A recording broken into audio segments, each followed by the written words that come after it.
ঢাকা শহরের খুব কাছেই বালু নদীর কোল ঘেঁষে গড়ে ওঠা দৃষ্টিনন্দন গ্রাম বেড়াইত।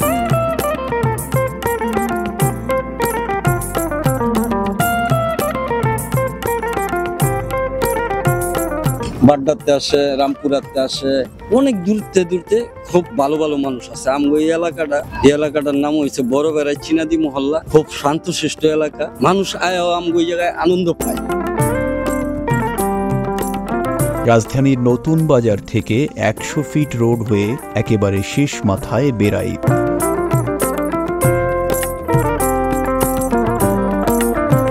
বিকাল হলেই দূর দূরান্ত থেকে তরুণ তরুণীরা ঘুরতে আসেন এখানে।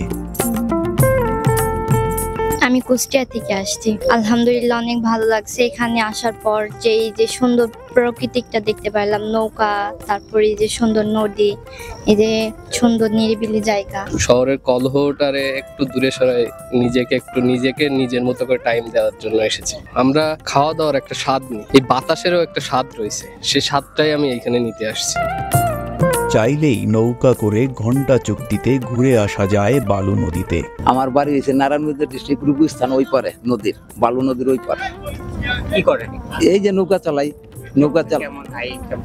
অনেকটা চালাই, সংসার চালাইতেছে। এই যেমন ঘন্টা হিসাবে ঘুরাই, ৩০০ টাকা ঘন্টা নেই, কেউর কাছে ৪০০ টাকা ঘন্টা, আবার কেউর কাছে কখনো লাগে। ফ্যাসালিটার কি বাড়াবো, ওই যে ঘাটে আমরা নৌকা পাই, ফেওয়া ঘাটে, তখন ওইখানে নৌকা পাইতাম, জমা নিত আগে ১০ টাকা, অন্যান্য ৩০ টাকা। খাবারের জন্য এখানে দারুণ কিছু রেস্টুরেন্টও রয়েছে। সব মিলিয়ে বাজেটের মধ্যে ভ্রমণ আনন্দ পেতে বেড়াইদের জুড়ি মেলা ভার।